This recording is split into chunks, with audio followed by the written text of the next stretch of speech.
Hello, my name is Jim Campanini. I'm the editor of The Sun, and I'm happy to welcome you to our first debate of the 2012 general election cycle.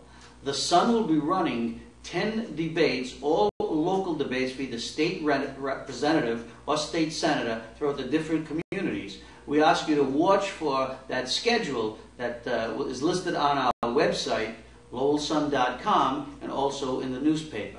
Today we're going to focus on the state representative race in Lowell in the 17th Middlesex District.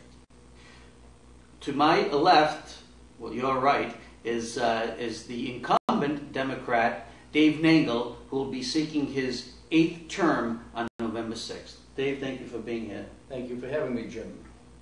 And to my right, your left, is the challenger, the Republican, Martin Burke, who is running for his first attempt for political office. Welcome to the show. Thank you very much. The ground rules are simple. It's going to be a meet the press style debate. I will throw out a question. The first person who answers will have 90 seconds to respond, and then the other person will have 60 seconds to rebut. And if it's required for another rebuttal, we'll do 30 seconds. But the moderator has the authority. If there's a good engagement and discourse, and we need more to articulate the answer, we'll do that. So both candidates will also be making closing statements over the last 5 to 10 minutes of the show. So we're going to get right into the debate and right to the issues. The first question will go to Dave Nangle. Dave, as you know, on November 6th, all the registered voters in the state of Massachusetts who go to the voting booth will be voting on two referendum questions. One concerning assisted suicide, physician suicide, and also for medical marijuana, the use of medical marijuana. The first question is listed in the ballot. The referendum ballot goes like this. And this is the question I'm asking you to answer. Are you in favor or opposed of the proposed law allowing a physician licensed in Massachusetts to prescribe medication at the request of a terminally ill patient meeting certain conditions to end that person's life? The short answer on that, Jim, is no. I am not in favor of it. It is a tough decision based upon my upbringing and my Catholic faith, which I practice regularly. It is important for me to realize that is, that's between you and your maker. And I think it's a natural, unfortunately natural progression when you reach that time of death. However, I am very much aware of many different circumstances. Close personal friends, family members, and I've seen them go through it. So you really do get torn, basically, as to what your final decision is. But no, as it stands right now on the question, I would oppose that. And does that hold for that someday, if you get into that situation where you have a debilitating illness, and you might think that it might be time to end your life peaceably for your family and friends, so you'd be against them doing the same they thing? may want to do something different with me, Jim, in all due respect. But no, it's a very serious matter. Obviously, Father Sinella has his version of it, which I happen to agree with. But it's gut-wrenching on both sides. The families go through it. They see what their loved ones are suffering from. Family members now that I have relatives are going through that type of a situation. But at this point in time, no, I would not support that. Thank you. Martin, how do you feel on that question? Well, interestingly enough, I do feel differently. We certainly struggled with it in my family, and we had that conversation when my grandparents were both hospitalized and at the end of their life, and it was a very difficult decision for my parents, again, their siblings to make, and we discussed it then. My parents came to me and reinforced, that there was no quality of life there, and it is the saddest day, but that is important for people to have that freedom, and it's important for them to decide what is best in their family, and certainly if there's zero quality of life, and I'm sure many people have been at that point. I agree that that should be allowed. Does this open up the the possibility, though, of abuse of this law. I mean, and that's the other thing. I think that's what it weighs. Oversight is essential, and when you have something like that, you know, it's not something that you know just anybody's going to sign off on. You know, because we have great hospital, great facility here. That's a group effort. That's a group decision that would be made, and certainly, you know, family and having that living will, last testament type situation where it's acknowledged prior to competency, as we see competency. You know, you can't as a patient make that decision, certainly, and at that point, you know, it's premeditated. It comes to that point of you know, needing support in other ways to just stay alive. Then certainly, I think that again, it warrants you know, with a team of people and premeditated you know, acknowledgement. But absolutely, I think it's important. Do you have anything to add to that, Dave? Well, you know, it's interesting, Jim. I have a close personal friend in the legislature whose father passed away within the past year, and I remember her telling me that one of his dying wishes was to don't let anybody go through this again.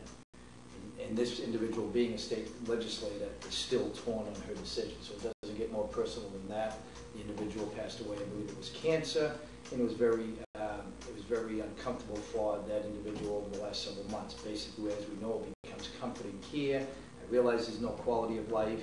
I know you're also supposed to separate church and state, but just myself, my upbringing, I just couldn't support it. Should this even be a referendum issue? Should this be decided by the people, or should the legislature do it themselves? I agree, actually. That's a good point. That I think it should be something that's open to the public. I think that everyone has an opinion, and they have some influence, as we both do, in how they feel for different reasons. And I think it is important. I think most things should be, you know, at the will of the people. So, Dave? It's just, you know, these referendum questions, as you know, you get approximately, I think it's 75,000 signatures throughout the Commonwealth to put something on the ballot. I mean, you could go out and put anything on the ballot for all intents and purposes, as long as you get the proper signatures. But it's something that, truthfully, Jim, I haven't heard too much discussion about it. There isn't, I mean, obviously everybody's watching the Senate race, the presidential race, hopefully this race. But no, I just haven't had too much feedback. To tell you, I have not received one call in either direction. No, I'm just saying because I know there's been questions about legislation through referendum, and it works sometimes and it doesn't work, and ultimately the legislature will have to vote on this to what no matter if it's approved by the electorate, and then the legislature gets put in the spot, because in some cases you might have to go away against your constituents. Are you willing to do that, Martin? Well, I think that by speaking with people and getting a broad, and I will, absolutely, I mean, again, represent what the people want. You know, the aspect of being a representative, I believe, to be the voice of the people is what it is you know, the masses in that way want. In a personal decision, just like David here, that's the way I feel. That's the way my family feels. But certainly, if I felt that you know, the people in my district felt differently, you know, I'm there to represent them. I'm not there to push my personal beliefs. That's for sure. Final word. What I always do is you kind of take a temperature in the district a lot of times on what the particular issue is. At that point in time, and you make a decision based upon the information you have and what you feel is best for the needs of your district. And as I said, I have not received one call, email, or in either direction on that. Interesting. All right, this next question goes to Mr. Burke. Staying on the referendum, okay, we have the medical marijuana. Now, this is an interesting question. As written, that's going to be faced before the vote. It's not just if you're in favor of medical marijuana. Okay, here's how it reads. Are you in favor or opposed to the proposed law eliminating state criminal and civil penalties for the use of medical use of marijuana, allowing patients meeting certain conditions to obtain marijuana produced and distributed by new state-regulated centers, or, in specific hardship cases, to grow marijuana for their own use? That's a lot to swallow, a lot to comprehend. First, we're setting up state-regulated centers. Well, we just saw what happened to the state-regulated drug lab. And now, if people can file for specific hardship cases to grow their own medical marijuana, it seems innocuous on the face of it, but then when you start thinking about it, what do you think? Well, I just spent Sunday morning in Chelmsford at the Harrington School doing the Free to Breathe walk. And that's the only walk in New England that's dedicated to support lung cancer. I had some friends from Maine come down with a large group of people, and certainly it was convenient for me, but I'm close to their family. And the last week of her cancer, in Maine now, it has been approved for medicinal use. This woman who is, she's, again, EMT, she set up the 911 center in her community. She went and got the card, and she, as my good friend told me, the last week of her life took advantage of that. And I think that's important. I think, like you said, there's going to be oversight in some way, just like with, the last question there. And as long as it's done appropriately, I've been to California. It's crazy out there. It's a free-for-all. You do have to be a state resident, but it is a free-for-all. And we don't need that. But, when you go to an event like that on Sunday morning, it's, again, was the Free to Breathe walk, you see a lot of survivors, and you see the struggles they had, and again, some have. And you can't deny somebody some, small quality of life in the final stages. I'm just going to throw a devil's advocate question. I appreciate that too. Are you confident the state can regulate this? And also that parents, we hear stories, we publish stories about kids getting into their parents' pill drawers right now. My wife teaches health. They pill parties constantly. I know what that's about. I agree. I do see that as a major problem. But certainly, again, that is how I feel, and I do feel that if it is done appropriately and organized efficiently from the beginning, again, no system's perfect, as we know. So you're voting in favor of this? Absolutely. Okay. David? I would agree with Martin on that I would approve it for medicinal purposes only. As far as the state regulating in the centers, I'd be in favor of that. Now, if you want to take it to the next step and have the individuals being able to, as you say, grow it in their houses, I would adamantly oppose that in that sense of the question. But for medicinal purposes, I would have no problem doing that. The doctors and the physicians are the ones that know best, and they know that some of the things are going to make an individual feel better, make them comfortable, or whatever the case may be. But that brings me back to something you were just talking about, Jim, with the opiates. We have an epidemic, unfortunately, going on around here, not just in Lowell and Greater Lowell. I'm telling you, it's statewide, it's across this country. So what bothers me is in the question when it refers to the fact talking about potentially allowing, in certain cases, for someone to grow marijuana, I think that's a problem, because we already know what's happening is, someone said here earlier, the kids are going into their parents' medicine cabinets, they're going out, they go to these parties, and they take a bowl, and they all throw pills in there, and this is what's happening. And the kids just reach in and take a pill. I can tell you a quick short story. A friend of mine in an area here in Lowell. I will. And here in Lowell, one night was going by a group of kids, and probably 16, 17, 18-year-old kids, and they were in a certain area. And he was jogging late one night, came upon them, heard them there. The next morning, he went back at 6 o'clock in the morning, and it wasn't empty discarded beer cans. Unfortunately, it was empty discarded, just prescription pill bottles. So I just don't like the idea of marijuana in the sense of, other than for medicinal purpose, strictly, and only in regulated centers throughout the Commonwealth. I would be in favor of any other type. Juan, how would you like to look over the fence of your yard into your neighbor's yard, knowing that your neighbors have a couple of nice, strapping, young teenagers playing for the football team, and there's really no one that you know of sick in the house, and those plants start growing over your, in view of your fence? I'd make a phone call. I would. Any concerned neighbor, I think seeing inappropriate behavior like that should, but I appreciate that.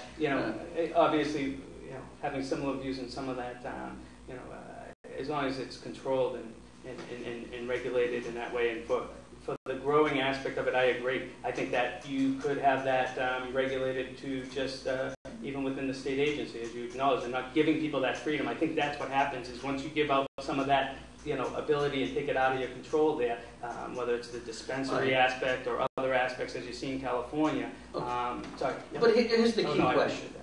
Here's the key question, okay?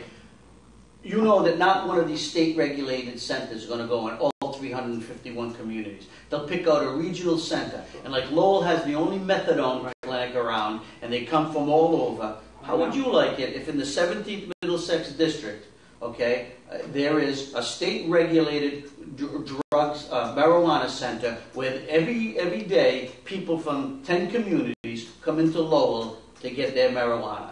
Well, now, how do you feel about that? Well, I think that in the best interest of the state, I think it should be put out to the communities that might want that. I know in Western Mass, I'm sure they're interested in the jobs and the other opportunities, and I'm sure there's a few communities that would feel safe with that in their backyard. I agree with the problems that the methadone clinic brings. I work downtown.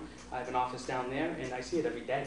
And my wife's downtown. She works at Middlesex as a professor, and she sees it every day. And the desperation that people have on opiates, as my opponent mentioned there, you see it in everybody downtown. That are desperate people again looking for that fix. So I wouldn't want it here in an environment that again may influence the community and people here. But I do think that there would be communities out there would have a great interest in it and would bring a number of things beyond jobs. But okay. Would you want one of those in your district? Right now, I don't have too much faith in the Department of Public Health overseeing any sort of an agency in light of what happened with the chemist down there, the drug lab testing center. So no, I wouldn't want one here. The only way the only way I would do this is have one regulated center somewhere out of maybe I couldn't tell you where we would do it. If we had to have it somewhere, no, I wouldn't want it here in Lowell for any of these reasons. Good. Moving on, Dave, this goes back to you. As we know, the MBTA is mired in billions of dollars of debt, exacerbated by the big dig overruns that were put on their balance sheet. This matters to people in Lowell at the Gallagher terminal, commuting now, and we've attracted a lot of young professionals going back and forth to other areas in Boston. How does the legislature solve the T's fiscal problems? Do we increase the gas tax, increase T fares, reduce service, sell off the T to a private company, or do you have an idea, a specific idea that might be better to resolve this issue? I think they honestly should buy one of those Powerball tickets and hopefully they hit for X amount of dollars because they're going to need it. No, at this point, I would actually look at privatization of that. And I know a lot of people might frown upon that with jobs because what has happened over there at the MBTA, they've just run amok over the last 20, 30 years. And it's not just simply because of what's happened with the big dig, which I'll talk about in a second. It's just that they are so out of control with their spending over there. And there's all sorts of issues that they've had in-house over there over the years. However, you brought up a point, Jim, when you talked about the fact that, here in Lowell, we suffer as a result of the big dig. There's no doubt about it. The infrastructure here, there's so much money that's been allocated to go to the big dig for the cost overruns and everything else and the repairs that are taking place. This is where they're taking the money from the Department of Transportation. And the two biggest budget buses in the Department of Transportation are the T and the big dig. What the long-term answer is, it could be privatization. I know that they're coming in and they've taken different looks. They do it at the end of the year. They do forward funding. Basically, what they used to do is come in at the end of the year and say, okay, here's the tab, and the legislature would approve it. So we've stopped that, and we've taken steps to say, hey, wait a minute, you're going to be held more accountable because it's like a runaway train, no pun intended, that they would just come in at the end of the year and say, here's our bill, here's what we need from the state, here's what we need from DOT, and the legislature would just approve it, would approve it. So we've taken steps to change that. But the big dig, as you talk about, is 16 billion plus and probably still going. Every day you seem to hear a different number. But the unfortunate part about that is the surrounding the suburbs up here into cities like Lowell and going out west. They're the ones that have struggled. And the increases that have taken place out in the, I always joke, I have a brother that lives out in Westfield with the toll booths. He wants the toll booths down. Well, that's just not going to happen, unfortunately. Those were supposed to be removed years ago. So the big dig basically is like a big vacuum. So any extra money, not even extra money, any money that is appropriated in essence for the Department of Transportation to fix bridges like here on 495 or Route 3 is in pretty good shape right now, or 93 or wherever. The money is just so hard to get it allocated for these because X amount has to go first now. So it's a big in the teeth. Juan, any thoughts on how do we get out from under this big nut with the MBTA? I do. I think that for sure the MBTA debt is going to get passed on to all taxpayers in the state. That's how Beacon Hill deals with the tax burden. As a business owner, I look at two sides of things. I look at, the management side and say, okay, what's not working? Is the ride program, it's a taxi service that was originally designed for people who were handicapped particularly, or that needed to go to a area where it wasn't serviced by the MBTA, and it is out of control what the MBTA ride program is about. But certainly, as we just saw, the cash machine, the cash in the machines for those receipts is way off, and we have to look at maybe some ways to create revenue. So you try to run efficiently, and then you try to look at new revenue. And new revenue, I mean, with all the students there, I know when I went to college, they passed a student ID card that had the access to the train right there. The train ran through campus. So for me, I thought, well, if I was sitting in there in the office at the MBTA, why wouldn't I try to create some type of an alliance where that's now we're getting our money from an institution. We're getting it from BU, or we're getting it from these other schools. So to me, we have to look at both sides of it. Would you be in favor though of privatizing the No. DOT? No. Why? What was the problem with privatization? Well, I do agree. I do agree. I mean, once you typically, like anything, we can see at the Lowell Auditorium. Once you privatize something, it becomes successful. I will agree. But it's important to have the public's best interest. And I think that you're going to get the public's best. You mean the arena? I meant the Lowell Auditorium. We still have. Yeah, I meant the Lowell Auditorium. Excuse me. Before the debate, we were discussing what a great event it was last night at the arena. Excuse me. But we do see how well the auditorium's run. Excuse me. Thank you. And it's true. It is true. So because other states have privatized. I mean, they've sold toll roads, like you were saying. Of course, they're really desperate for cash. I think Illinois did it, but then that new company can raise fees whenever they want. So the consumer's really making out. Jimmy, what we did is when you talk upon that, speaking of transportation and privatization, which I think would be good for the T, because as you know, you have to run. The government should be run like a business, like you run the Lowell Sun, for example, or Martin runs his business that he has downtown here. One of the best projects that we've done in my 14 years that I think was one of the most outstanding ways we did it was Route 3. Okay, we did a forward funding piece where a private developer came in and put up $385 to $400 million to do the Route 3, we call it Route 3 South, from Burlington up to the national border. I believe there were 22 or 24 overpasses that completely had to be changed, if you can recall, going over all those roads that go over. I can tell you, we started on that project, it might be off on a year or two. We started on that approximately 99 or 2001. But what I'm getting at is once we approved that and was being very creative, we allowed a private contractor to bid on it. He came in and that thing was shovel ready and started within 6 to 10 months. I can honestly say if we did it through the state or the Department of Transportation, we may be halfway through the process right now. And I believe it was a 3 or 4 year process that it took to do that. And they set that up as a pilot program here in the Commonwealth. That had never been done before. A 21 mile stretch of road, which was just about unthinkable. And with the delegation in the greater Lowell area up here, what we did was came up with a creative way to do the funding, the Speaker Finneran at the time, and he agreed and we pushed it through the legislature, which I think was phenomenal. And the interesting thing was the chairman. Go ahead. So you're saying, so with your T idea would be to almost do the same thing. Absolutely. And let someone come in and, I'm not the businessman that's going to come in and take over the T by any means, but someone's going to have an idea how to do it. Obviously, part of the revenue aspect down there, one of the things they do is advertisements down there. I filed a bill that was passed and we removed, there was a big concern, we removed all the alcohol advertisement on the T and down in the stations, in the subways, on the trains themselves.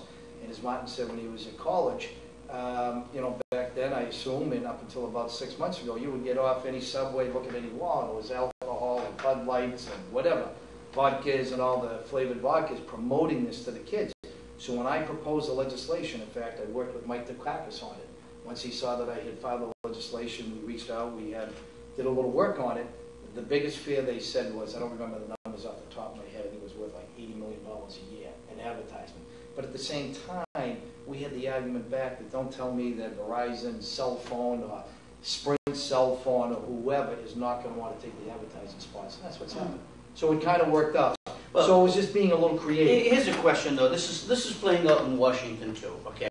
What about President Obama has been trying with his jobs bill that didn't pass. He wanted to raise taxes, and the Republicans said, well, we'll do that to get the money to pay for this jobs bill if you also gave us spending cuts to offset. Now, would you be in favor of raising taxes, okay, to pay for some of the T's bills if you get the same amount of spending cuts on the other side? Does that even sound logical? What do you think?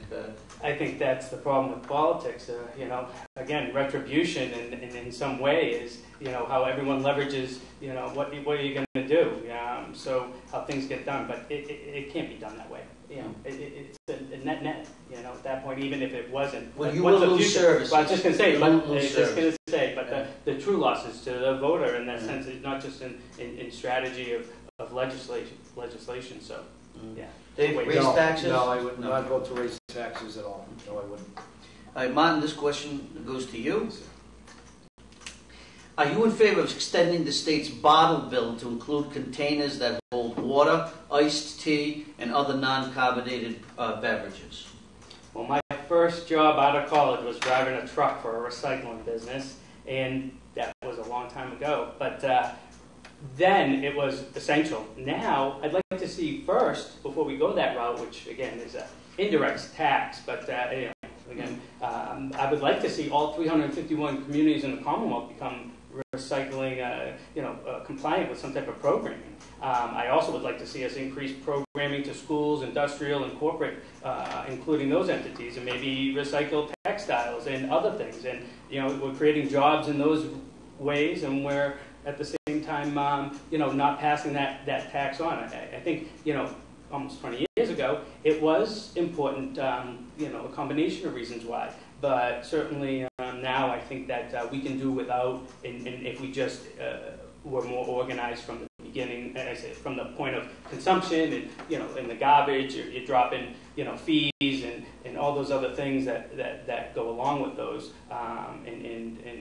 creating a healthier environment and other things. So I think we should focus there before we look to the consumer for taxes. No, to answer the question, no, I'm not in favor of the bottle bill, the potential new bottle bill, which is pretty much been put into a study down in Beacon Hill. It won't be taken up, obviously, until next session again. Going around here into all the old cliche, the mom and pop stores that you visit here on a regular basis, and I go in frequent all the time. Obviously, for us, the proximity to the New Hampshire border would be detrimental to any single one of these variety stores in this area. I think the biggest thing we have to look at is education. I think they've done a pretty good job over the last number of years educating the Commonwealth and the citizens about recyclable and renewable energy and so forth. As a matter of fact, I think I just read something in your paper yesterday that there was a couple of restaurants in downtown Lowell, I believe it was the Athenian Corner and Brewed Awakenings, that received the official green certification for restaurants. One of the qualifications is recyclable. So it just caught my eye when I saw that. But I mean, I understand that. Where does it stop? I know that the governor has pushed that. The governor pushes that, and he also pushes the candy tax. I mean, enough is enough. And, those were, as we would say, dead on arrival. I had nothing to, I was vehemently opposed to them, and I would be opposed to any increase in any of the waters and the Gatorades and those types of beverages. No. I mean, you talk about the candy tax. We had we increased we put a sales tax on alcohol that was later repealed, and it killed a lot of these border community towns. The mom and pop stores. People were flooding through New Hampshire, and especially during a recession. I mean, the Sun was against that. I know, and we're adamant against it. But the municipalities municipalities needed more money to keep, they said, vital programs going.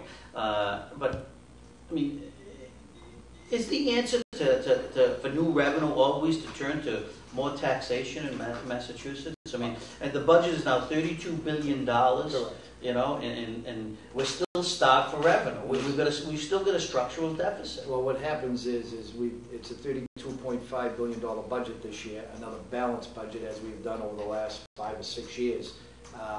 And there's no new taxes or fees in there of something that I would vote for at any time.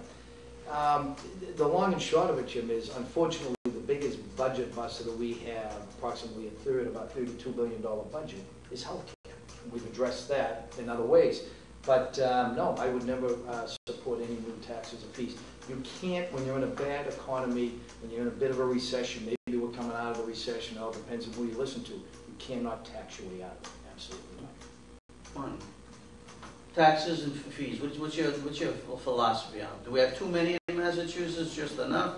We need more? Yeah. I mean, well, I'd like to see certainly the sales tax rolled back as was proposed, and I think we deserve. But everything has to. It was the income tax, correct? the income tax, yeah. You said the sales. Oh, I thought that was. Well, we took the sales tax off the alcohol. No, but you're saying we're rolling back. To 5.3. That's the income Oh, tax. excuse me. Yeah, I'm yeah. self-employed, and I have an accountant to handle my Yeah. taxes. But I appreciate. I thought it was again that tax that we had, deservingly so get to roll back. I do think that as a small business owner, you may want to look at the over $300 million we're losing in online sales. That was a tax. question. Well, that's why. We can get into okay. it. Well, what do you feel about that? Well, Dan? with that, I know what it's like to have a brick and mortar. I know many people. I'm a member of the Chamber of Commerce, and those people do have concerns with being on a level playing field.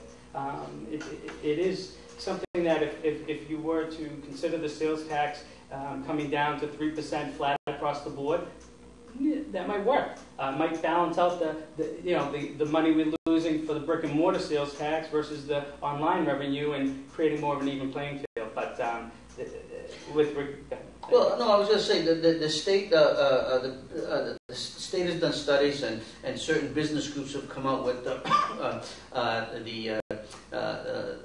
survey that the state is losing almost $400 million to big box retailers like Amazon.com that don't pay any internet sales tax. And yet the governor, as David was pointing out, has talked about raising taxes on candy, chocolate bars, and stuff like that. And yet this looks like the low-hanging fruit. Absolutely.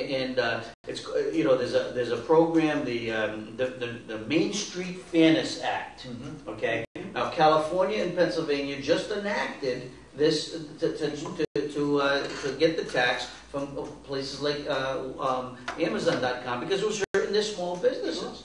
And you say to yourself, why hasn't the legislature acted? Why has the governor stalled on this issue? That's a good question, Jim. I know that came up at a point we've never actually taken it to the floor and debated it. Down in Boston in the past 2 sessions, it's something that some of us have pushed forward for. The $400 million that is documented that we do lose, that would obviously do wonders for our economy here and help us with, like you say, that's one way of enhancing revenues around here, rather than just losing it to Amazon's and some of these other places. The thing is, Amazon.com, you have to have a physical presence in the state in order to be charged. Okay? Well, they moved into Cambridge over a year ago. And just their tax burden alone would be close to $25 to $35 million has been estimated. So you say they're not in compliance with the law, and yet the State Department of Revenue and the governor is looking the other way. And you say, why? There's Jay Kaufman is the chairman on the House side of taxation. And, he was just going over a whole list of priorities. I think there was like 278 different taxes, loophole taxes, I should say, that are out there. That he says, as chairman of the committee, that he's reviewing them all and coming up with a comprehensive study. Well, we've been waiting for that to come out, for the final verdict, parts of it to come out, but there's something that we have to address next session down there. There's no doubt about it. There's I believe the number is somewhere in the vicinity of 278 loophole taxes that companies are taking advantage of here, and we need to do a better job as a legislature to make sure that we stop some of those issues. Is that an astounding number to you?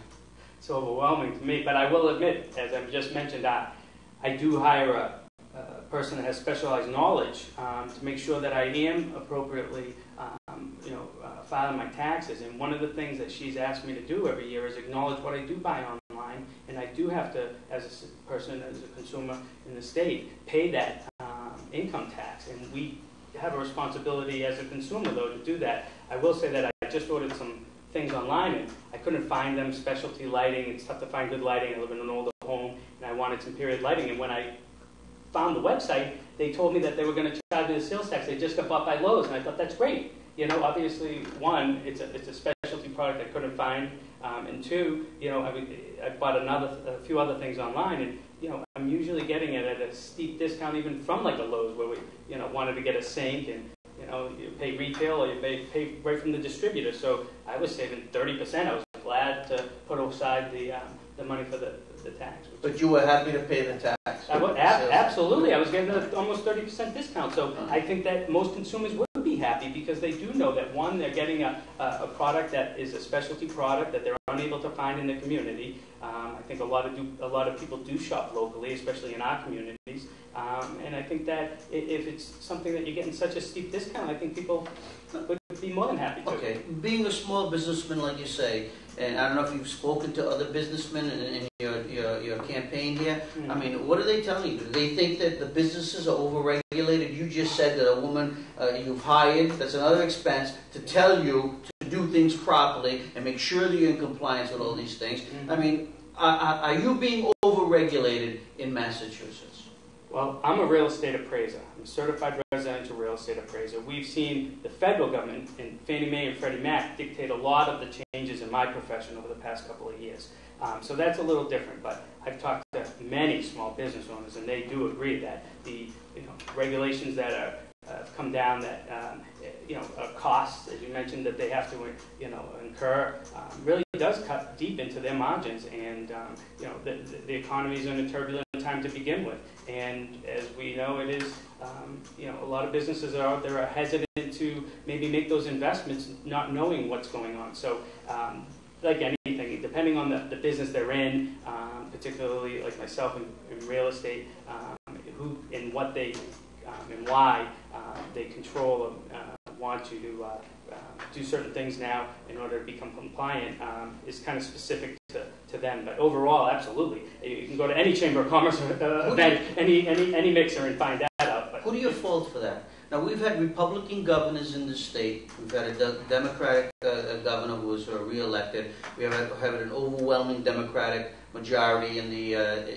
running the legislature. Is it just special interests? Who do you fault for putting this burden on businesses? Well, in my case, speaking from what I've experienced firsthand over the course of the past few years, things have changed. Every few months, it seems like software's changed. I've made thousands of dollars of investments in software over the past few years. Certainly, my errors and omissions insurance has gone up. The closing costs. I don't work for a lender, so I don't know exactly, but I do see those closing costs sometimes, and they've certainly gone up. And the regulatory aspect of, we do FHA appraisals, those fees have gone up because of a number of things. But I think they are individual to the industry. I don't think it's, I don't think it's specific to, one party or people in office so much. If you were elected, I appreciate that. If you were elected, mm-hmm. would you be advocating to cut some of these costs for small business? Well, the licensing fee in the state of Massachusetts, whether it's a barber or an appraiser, they've gone up. My cycle of renewal went from 4 years to 2 years, while the cost of my license went from about $280 to $500. So now I'm paying $500 every 2 years versus $280 every 4 years, and I hold multiple state licenses, and they've done that across the board. So I dropped my Maine license, and I have a New Hampshire and a Mass license, but I agree, it cuts people down. Again, I can no longer offer our local lenders services in Maine, and with that being said, it limits the amount of service you're able to provide, and people find other ways to curb that cost. And in the end, it gets passed down to the consumer. It just does. Okay. Dave, what do you hear from your small business owners in your district? Sure. The biggest thing that they're facing is when they have a small employment, whether it's 10, 20, or 50, or 75, 100 employees, the biggest thing is the healthcare cost. That's the first thing, and then the unemployment insurance is another thing, which thankfully we've frozen the last couple of years for them in the unemployment insurance. The bottom line is we're trying to attract businesses to come here to Massachusetts, and sometimes we seem to go after the larger companies, the biotech industries, and they all do well and good, and they're doing good here in the Commonwealth. The problem is trying to keep the small businesses such as we have here in Lowell and throughout Greater Lowell. So the argument that I hear from them is the healthcare cost. As you know, several years ago we did our healthcare reform, which required everybody with 10 or more employees to offer them all insurance. Well, their costs went through the roof. But I mean, then that just also falls into the President's plan that's going to be coming in 2013, the healthcare issue as well. You're just out there on a daily basis, and they talk about all the fees. Some of these fees were done by the administration. They weren't done by the legislature themselves. This is when I blame Governor Patrick, and previous to that, Governor Rumney. They slide these fees in. It's almost an interesting thing when you think it's similar to the universities. Universities can say, well, we're keeping tuition at a regulated cost, but it's the fees and all the hidden extras that they raise, the university systems rise up, and that's how they do it. So, no, we have to do something about the fees and the streamlining and the permitting processes, and we've done that. We're doing certain things to try to correct that and keep the small businesses. All right, this question is for you. You've served this district for 14 years down in Beacon Hill.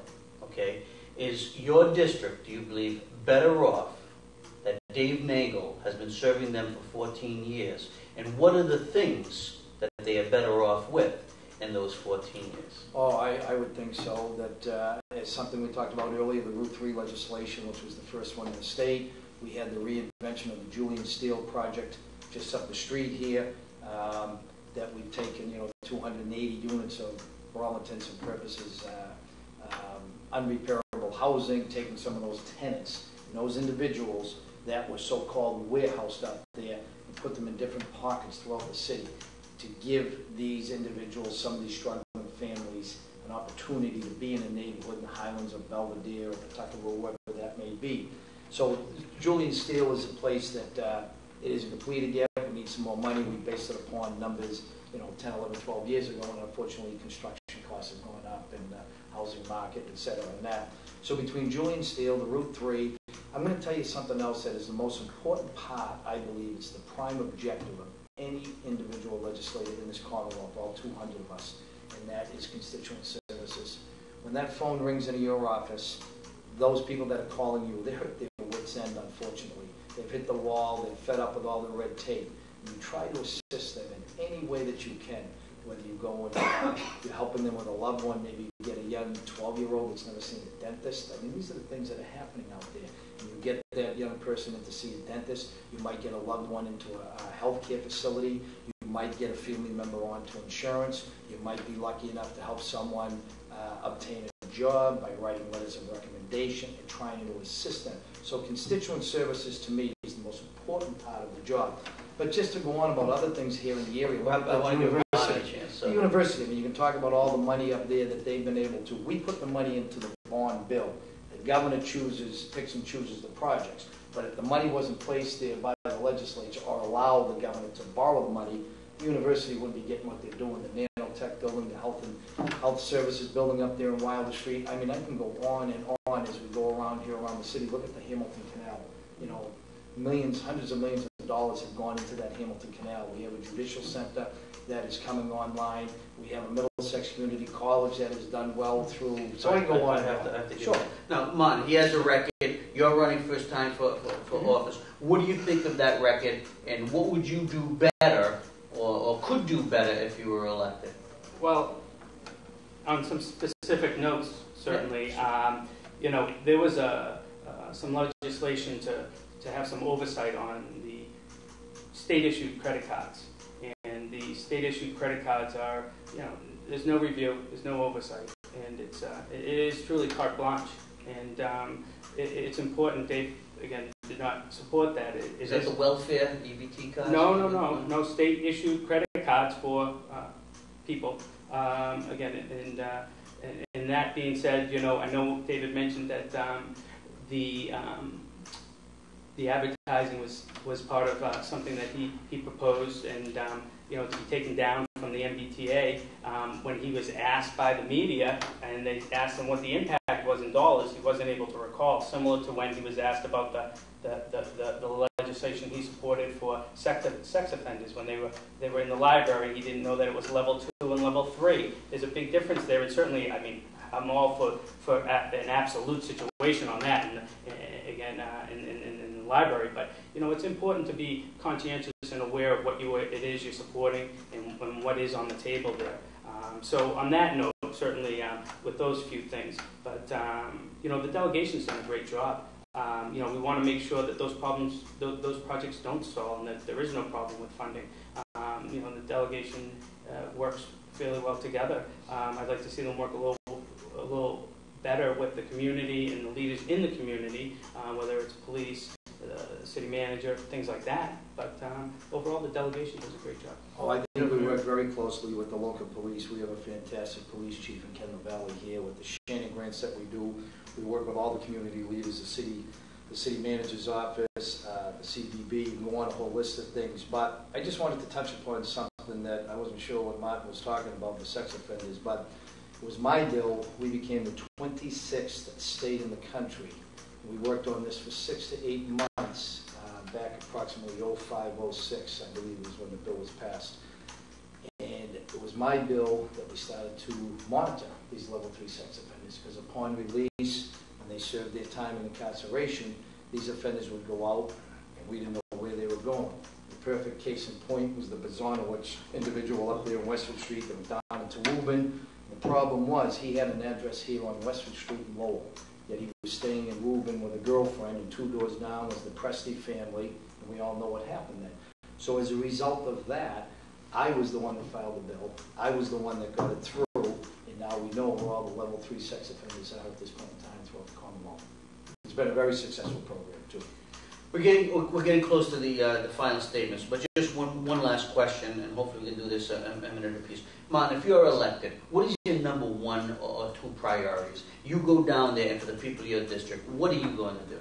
Well, even with $32 billion in the budget, we still need to make sure that we have limited resources, and we do need to make sure that that's distributed equitably and fairly. And in order to do that, we need accountability. And as a management experience, certainly I think that that's essential to look at the budget and see where we can, maybe pull back, some of the programs like free cell phone and other things that are taken away from necessity type programs. But personally, like I was saying, the management side is what I certainly have to offer and bring to the table.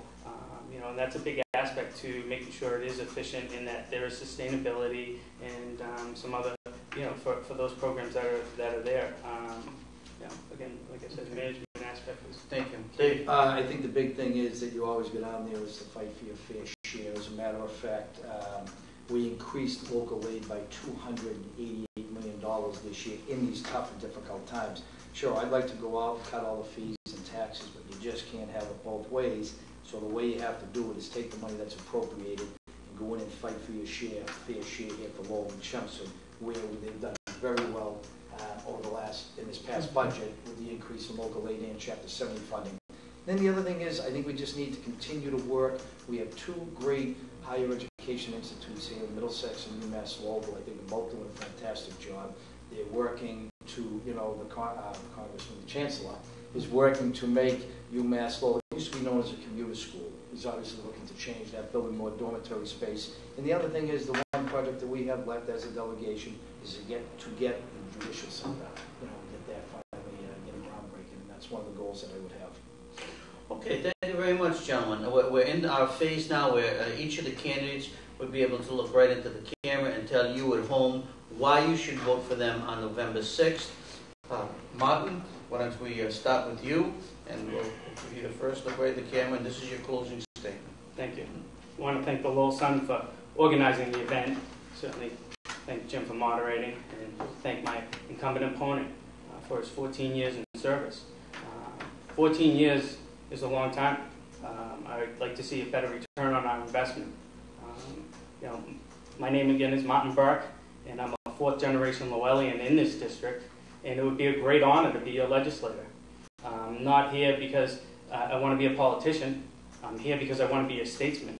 And I'm not here because I need a job. I'm here because my community needs a strong voice. Professionally, as I mentioned, I'm a certified residential real estate appraiser, and I own and operate that business out of downtown Lowell. In addition to the residence that I have with my wife on Andover Street, we own a rental property in the district where we provide safe, clean, affordable shelter to a family.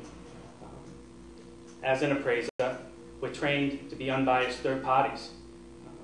I've been registered unenrolled most of my life, and I see myself as a true independent voice, and I think we need more of that on Beacon Hill.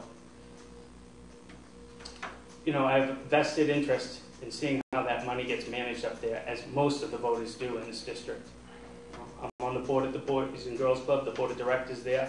I'm a big brother and big brother, big sister. I support the Merrimack Valley Food Bank in Camp Paul, the Paul Center for Learning in Chelmsford, where my wife's worked for 15 years. If elected, I pledge to be a representative that will work with anybody it takes to get the job done. I promise to be responsive to all constituent concerns, to be prolific in the communities I serve, and to be productive while I'm in office. I can't do this alone. I need your help. Vote for me because all of us want to see the passion and pride back into our communities. Thank you. Thank you, Martin. Thank you, Jim. Representative Nangle. Thank you, Jim, and I want to thank you for hosting the event here tonight. Thank you to Martin for coming down to the event as well. I just want to look and speak to everybody into the camera for a minute, and I was thinking driving down here tonight, 14 years ago in front of the LaLasha ballpark at the time. I remember standing outside the fence out there several months before the completion of the beautiful ballpark over there, and asking everybody at that point in time to put their faith and trust in me. And for 14 years you have done that. And I am forever grateful for that. This is a job that I do with passion. This is a job that I enjoy going to work every day. This is a job that I thoroughly enjoy. You know, as I've been out there for the last 14 years, you've heard of some of my accomplishments, our accomplishments as a delegation. And I always like to say that we have the best state delegation in the Commonwealth. And when I tell you that, I mean that sincerely. We're fortunate to work. I'm fortunate to have the two colleagues that I do, and the colleague over in the Senate. They're just fantastic people. But the number one thing that they always have concerns about is what is best for the city of Lowell and the town of Chelmsford. And that's what I always do, to the best of my ability, is to try to do what I think that the residents in those cities and towns need. As I said earlier, constituent services is the number one priority of an elected official. I have a folder in Boston probably this big over the years. I would like to see that increase. It's a joy to work with the individuals, to get their thoughts and concerns. A lot of times it turns into what I file for legislation. I love the city of Lowell. I'm the youngest of 6 children. I've been born and raised here in the city of Lowell. I've lived in Lowell my entire 51 years.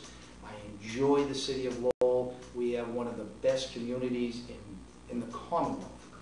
And one thing that was instilled in me as a very young man by my parents was to do the best that you can and do what is right and do it to the best of your ability. And that is something that I've tried to instill into my daughter as well. The correct way to do things and the right way to do certain things is the way to go. So I'm just fortunate to be here. My grandfather used to be a police officer here some years ago when we were just pulling up some old articles on him, just finding different things and the connections in the city of Lowell and who's related to who and who lived on this house. It's just incredible. It's a learning experience on a daily basis. And I get out of Boston on a regular basis and I try to do the best that I can on a daily basis. So I would respectfully ask for your vote on November 6th and allow me to go back to Beacon Hill to serve you as your state representative for the next 2 years. Thank you very much. Well, thank you. You've heard both candidates, Martin Burke and Dave Nangle, and we hope that you will go out and vote on November 6th and consider one of these candidates. But please participate and look forward to the schedule in the Sun. We'll be doing a live stream congressional debate for incumbent Nikki Tsongas and Republican challenger John Golnick at the Devon's Common on October 10th. You can watch that right here on LowellSun.com. Thank you very much. Have a good evening. Good job.